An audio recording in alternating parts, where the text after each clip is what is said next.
माँ तू सबसे प्यारी है, माँ तू जग में न्यारी है। माँ तू सबसे प्यारी है, माँ तू जग में न्यारी है। अपने आंचल में रखना, अपने आंचल में रखना, हमें वरदानों से भरना। माँ तू सबसे प्यारी है, माँ तू जग में न्यारी है।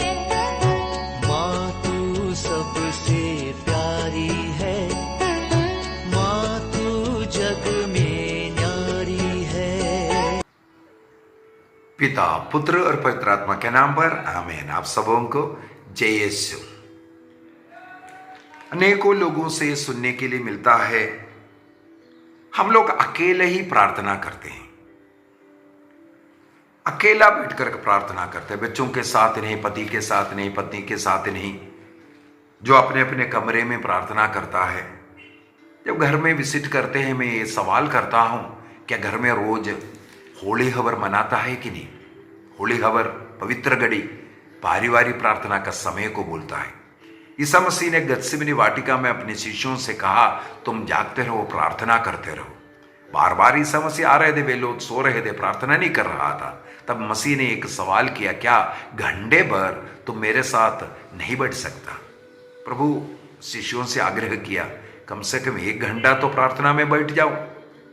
तो वो 1 घंटे का समय जो घर में जो प्रार्थना चलता है, इसको हम लोग पवित्र घड़ी बोलते हैं, परिवार का पवित्र घड़ी। घर में जितने भी लोग हैं, सब लोग उसमें बैठना है। बच्चों को सुलाने के बाद नहीं, बल्कि बच्चों को अपने गोदी में रख करके, अपने पास रख करके बच्चों के साथ प्रार्थना करना है। वो खेल रहा है, उद्यम कर रहा है, उसमें ज़्यादा मत ध्यान दीजिए। कई लोग ये भी बोलता है, प्रार्थना ध्यान से नहीं कर पाता, चर्च भी जाए तो बच्चा रोता है, इस कारण बाहर जाते हैं। बाहर मत जाइए, चर्च के सबसे पीछे वाला पोर्शन में बच्चों के साथ रहिए। वो रोएगा, कुछ भी है। अन्य लोगों को यदि ज़्यादा डिस्टर्बेंस हो रहा है, तभी थोड़े समय के लिए बाहर जाना, अन्यथा बाहर नहीं रहना है। चर्च के अंदर बच्चों को सिखाइए, बच्चों को सिखाना है ना रोना का। और बच्चों को चर्च के अंदर जो बिस्किट पैकेट खिलाना या कुरकुरे खिलाना, ये सब गलत तरीका है। चर्च के अंदर प्रार्थना के लिए जब आते हैं, बच्चों को चर्च के अंदर कुछ नहीं खिलाना, यह आदत रखना है। जब 1-1.5 घंटे का जो मिस्सा बलिदान होता है, उस बीच में अगर बच्चा कुछ नहीं खाएगा, कोई भी बच्चा नहीं मरेगा। मैं भी 3 बच्चों को पालन पोषण किया है। तो हमें मिलकर के प्रार्थना करने की जरूरत है। प्रभु ने आग्रह किया, वो घंटे भर का प्रार्थना होना चाहिए। मत्ती के सुसमाचार को मैं थोड़ा उठाना चाहूंगा। मत्ती का सुसमाचार अध्याय 18 वाक्य 19 एवं 20 में लिखा हुआ है, मैं तुम लोगों से यह भी कहता हूं, यदि पृथ्वी पर तुम लोगों में 2 व्यक्ति एक मत होकर कुछ भी मांगोगे, तो वह उन्हें मेरे स्वर्गीय पिता की ओर से निश्चय ही मिलेगा। ईसा मसीह ने एक गारंटी की बात कहते हैं, यदि इस पृथ्वी पर 2 व्यक्ति एक मत होकर के बोल रहे कुछ भी मांग लो, स्वर्गीय के पिता की ओर से तुम्हें निश्चय ही मिलेगा। ये 2 व्यक्ति इस पृथ्वी पर एक मत होकर के प्रार्थना करना है। ये कौन व्यक्ति है, इसको भी थोड़ा समझने की जरूरत है। इस पृथ्वी पर कौन एक मत हो सकता है? एक मत का मतलब है एक विचार, एक हृदय, एक मन, एक आत्मा होना चाहिए, तब एक मत हो सकता है। एक मत होने के लिए एक हृदय होना जरूरी है, एक मन होना जरूरी है। और ईश्वर ने इस संसार में एक हृदय, एक मन और एक तन, स्त्री और पुरुष को अर्थात पति और पत्नी को बनाया। पति और पत्नी को एक हृदय, एक मन, एक तन इसलिए बनाया ताकि वह इस संसार में एक हृदय, एक मन, एक तन होकर के पिता की आराधना करे, स्तुति करे। यदि हम लोग मलाकी के ग्रंथ उसके अध्याय 2 को पढ़ेंगे, 2 वाक्य 14 और 15 में हम लोग पढ़ते हैं मलाकी अध्याय 2 वाक्य 14, 14 और 15। तुम पूछोगे ऐसा क्यों? कारण यह है कि प्रभु ईश्वर तुम्हारे और तुम्हारी युवावस्था में ब्याही पत्नी के बीच में साक्षी है। ईश्वर स्वयं साक्षी बनकर के युवावस्था में ब्याही पति और तुम्हारे बीच में साक्षी है। तुम तो उस धर्म पत्नी के साथ विश्वासघात किया। ईश्वर ने एक बनाया, तुम अलग होकर के, अलग हट करके तुम पाप करते हो। जिसको अर्धाग्नि बनाने के लिए तुमने उसका पाणिग्रह किया था। अर्धाग्नि का मतलब आधा भाग, आधा आधा है, पुरुष और स्त्री आधा आधा है, दोनों मिलकर के एक है। इसका मतलब ईश्वर ने तन मन हृदय से किसको एक बनाया? केवल स्त्री, पति और पत्नी को। वाक्य 15 में क्या उसने उन्हें एक नहीं बनाया? उस अर्धाग्नि के साथ मिलकर के तुम एक कंप्लीट पुरुष या स्त्री, एक मनुष्य तब बना है क्योंकि मनुष्य से स्त्री को निकाला। उस स्त्री के साथ जब तुम एक होता है विवाह के द्वारा, तब एक मनुष्य, कंप्लीट मनुष्य बनता है। तो यहां पर पूछता है क्या उसने उन्हें एक नहीं बनाया? एक तन, एक प्राण, एक तन और एक प्राण ईश्वर ने पति और पत्नी को बनाया। तो मत्ती के सुसमाचार में ईसा मसीह कहते हैं इस पृथ्वी पर एक मत होने की प्रार्थना करना है। इसका मतलब यहां पर सामूहिक प्रार्थना अर्थात पारिवारिक प्रार्थना पति पत्नी मिलकर के रोज करने के विषय में। इसके बाद वाक्य 20 को भी पढ़ लेता हूं। इसके बाद प्रभु एक और एश्योरेंस दे रहा है, क्योंकि जहां 2 या 3 मेरे नाम पर इकट्ठे होते हैं, यहां पर 2 या 3 हो गया। ये कौन है?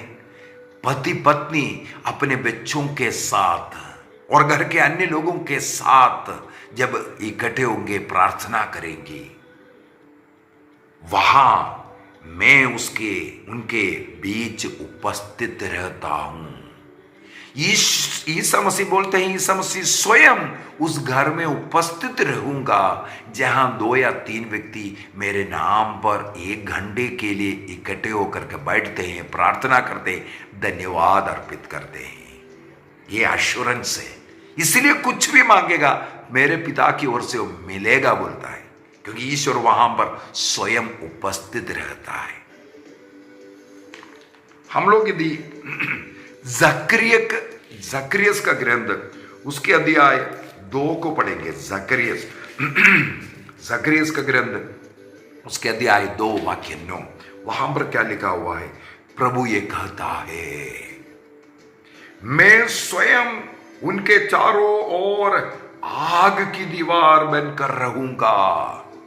जहां पति पत्नी अपने बच्चों के साथ पारिवारिक प्रार्थना के लिए बैठते हैं, जिस घर में जितने लोग हैं सबके सब जब संध्या समय पर एक साथ बैठते हैं, प्रार्थना के लिए बैठते हैं, प्रभु कहता है उनके चारों ओर मैं स्वयं आग की दीवार बनूंगा। ईश्वर स्वयं आग का दीवार, एक बाउंड्री वाल, किस चीज का बना हुआ? आग की दीवार बन करके हमें सुरक्षा देगा। हमारे घर को आग की बाउंड्री वाल की जरूरत है ताकि उसमें कोई शैतान ना घुसे, कोई पाप बंधन, कोई नशा, कोई लड़ाई झगड़ा, कोई वासना व्यभिचार का पाप हमारे बीच में ना आवे। इसलिए हमें आग की दीवार की जरूरत है।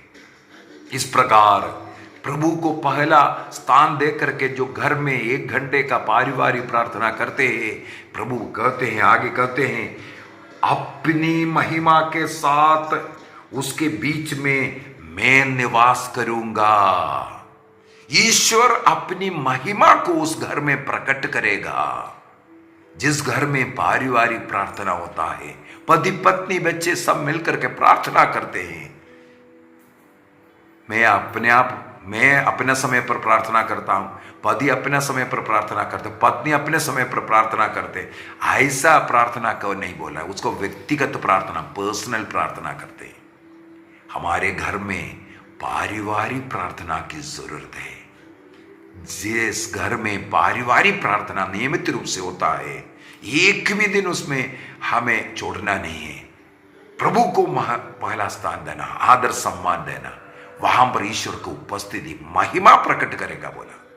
वहां पर लोगों के बीच में महिमा होगी, ईश्वर का महिमा प्रेम के रूप में, आपसी प्रेम, शांति, सब कुछ प्रभु वहां पर उपलब्ध कराएगा।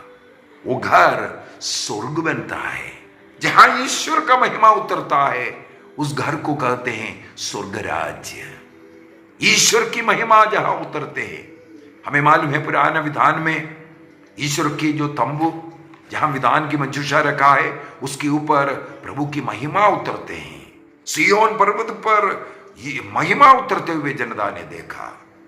माता मरियम पर उस महिमा उतर आया, तब वो गर्भवती हुई। हमारे घर में ईश्वर की महिमा उतरना है जब परिवार एक साथ प्रार्थना करेंगे। घर में नशा कैसे आते?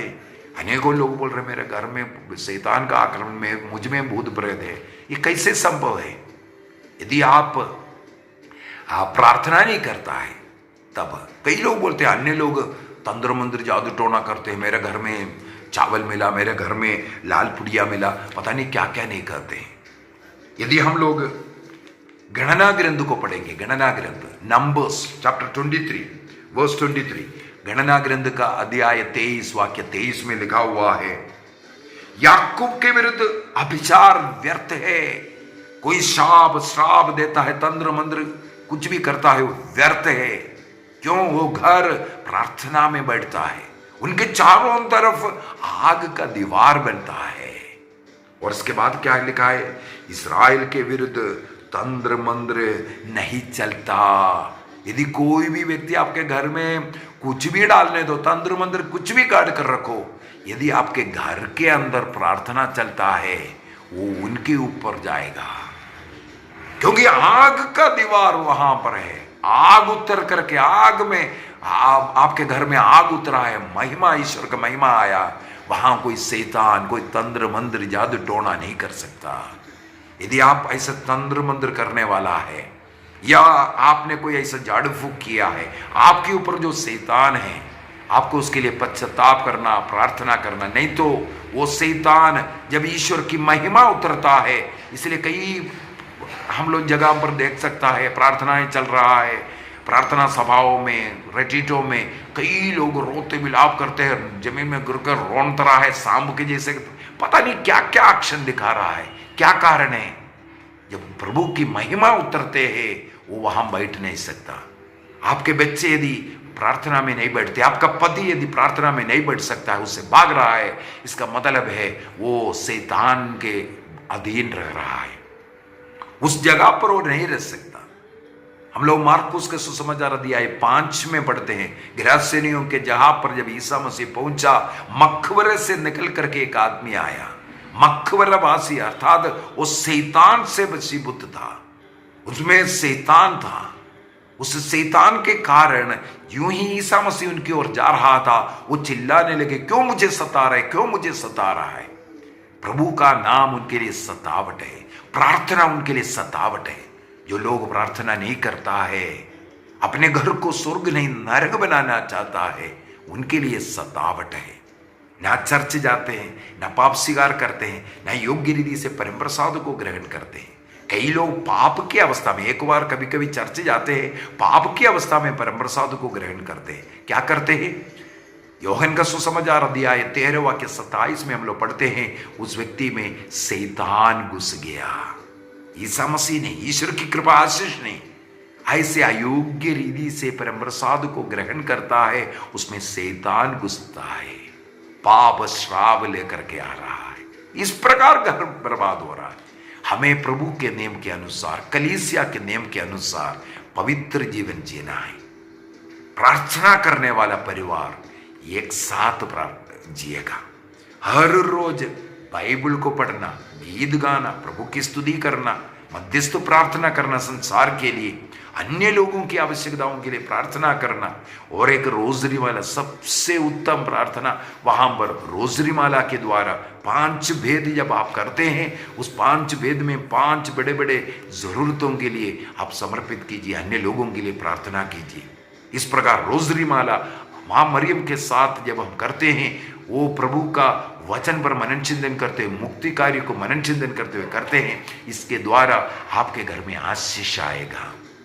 शैतानी बंधन से छुटकारा चाहिए, घर पारिवारिक प्रार्थना करने वाला बनो, क्योंकि प्रभु ने वादा किया, जहां 2 या 3 व्यक्ति मेरे नाम पर इकट्ठे होते हैं, वहां पर मेरी महिमा उतरेगा। उस घर के चारों तरफ आग का दीवार बनेगा। मैं एक और उदाहरण बोलकर देना चाहता हूं। मेरे परिवार में, मेरे बचपन से हम लोगों के घर में बच्चों को बिठा करके माता पिता प्रार्थना करते थे। मेरे माता पिता के मृत्यु तक हम लोगों ने देखा, बुजुर्ग होकर के मरा, वो पारिवारिक प्रार्थना में भाग लेते हैं, वो लीड करते हैं। हम बच्चे भी ऐसे सीख, हम लोग 6 बच्चे थे, 6 के 6 के घर में ऐसा पारिवारिक प्रार्थना चलता है। इसलिए हमारे घर में शांति है, प्रेम है, भाईचारा है। हमारे बच्चों को भी अच्छी अच्छी कृपा आशीष मिला, ये पारिवारिक प्रार्थना के द्वारा। बच्चे अच्छे पढ़े लिखे, अच्छे अच्छे नौकरी करने वाले बना, इसके द्वारा। ये पारिवारिक प्रार्थना करने वाला परिवार में शैतान नहीं घुस सकता। मेरे पापा ने एक घटना बताया। पापा जी को, मेरे पिताजी को मारने के लिए किसी ने तंत्र मंत्र किया। वो शैतान को बेचता है खून पीने के लिए, मारने के लिए। लेकिन हमारे घर में रोज पारिवारिक प्रार्थना होने के कारण ईश्वर ने हमारे घर के चारों तरफ आग का दीवार बनाया हुआ था। जिसने तंत्र मंत्र किया, उस एक मुसलमान था, तांत्रिक था। वो मेरे पापा को एक बार मिलकर के बोला, आपके घर में क्या रखा हुआ है, आप कौन सा तंत्र मंत्र करते हैं? तो पिताजी ने बोला, नहीं, हम लोग ईसाई लोग हैं, हम कोई तंत्र मंत्र जादू टोना या कुछ नहीं कर सकता। वो बोला, नहीं, आपके घर में कुछ है? पापा ने बोला, नहीं, हम लोग केवल प्रार्थना करने वाला है, हम लोग इन चीजों में, तंत्र मंत्र में विश्वास नहीं करता। बार बार बताते हैं। तब वो तांत्रिक की बोलते हैं, नहीं, आपको मारने के लिए हमने शैतान को भेजा था, तंत्र मंत्र कर करके भेजा था। लेकिन वो शैतान तुरंत लौट करके आता है, कहते हैं इनके घर के निकट भी नहीं जा सकता। आग, उस शैतान को आग का अनुभव होता है, तो वो लौट करके उस तांत्रिक को सताता है, तुमने कहां भेजा मुझे मरने के लिए, ऐसा बोल करके। अर्थात हमारे घर के निकट आने के पहले वहां पर आग का अनुभव उसको। इसके बाद आखिरी में कई बार बेच करके देखा, लेकिन इसके बाद उन्होंने क्या किया, जिससे पैसा लेकर के कार्य किया, बोला उसके पास जाकर के उसको सता लो। उनका मृत्यु ही हुआ जिसने कार्य किया था। ये उस तांत्रिक ने स्वयं मेरे पिताजी से कहा, जिस घर में पारिवारिक प्रार्थना होता है, उस घर में कोई शैतान नहीं आ सकता। इसलिए हम एक निर्णय करें। आइए हम अपनी आंखों को बंद करेंगे, एक निर्णय करेंगे, रोज हमारे घर में पारिवारिक प्रार्थना करने का। सब लोग मिलकर के 1 घंटे का पवित्र घड़ी है। स्वर्ग हमारे घर में उतर आने का समय है। घर के चारों तरफ आग का दीवार खड़ा करने का समय है। यदि प्रतिदिन आपके घर में आप पारिवारिक प्रार्थना करेंगे, केवल आपके घर के चारों तरफ नहीं, सबों के साथ। हम लोग अय्यूब का ग्रंथ दिया 1 वाक्य 10 में पढ़ते हैं, जोब चैप्टर 1:10। ईश्वर ने अय्यूब और उसके धन संपत्ति के चारों तरफ बाड़ा बांध करके उन्हें सुरक्षा दिया। हमारे बच्चों के चारों तरफ, हम प्रत्येक चारों तरफ ईश्वर का आग का दीवार होगा। सब प्रकार के बुराई से, पाप के अवसरों से, दुर्घटनाओं से सब प्रभु हमें बचाएगा। निर्णय कीजिए, निर्णय कीजिए, निर्णय कीजिए। पिता, पुत्र और पवित्र आत्मा के नाम पर आमीन। आप सबों को जय यीशु।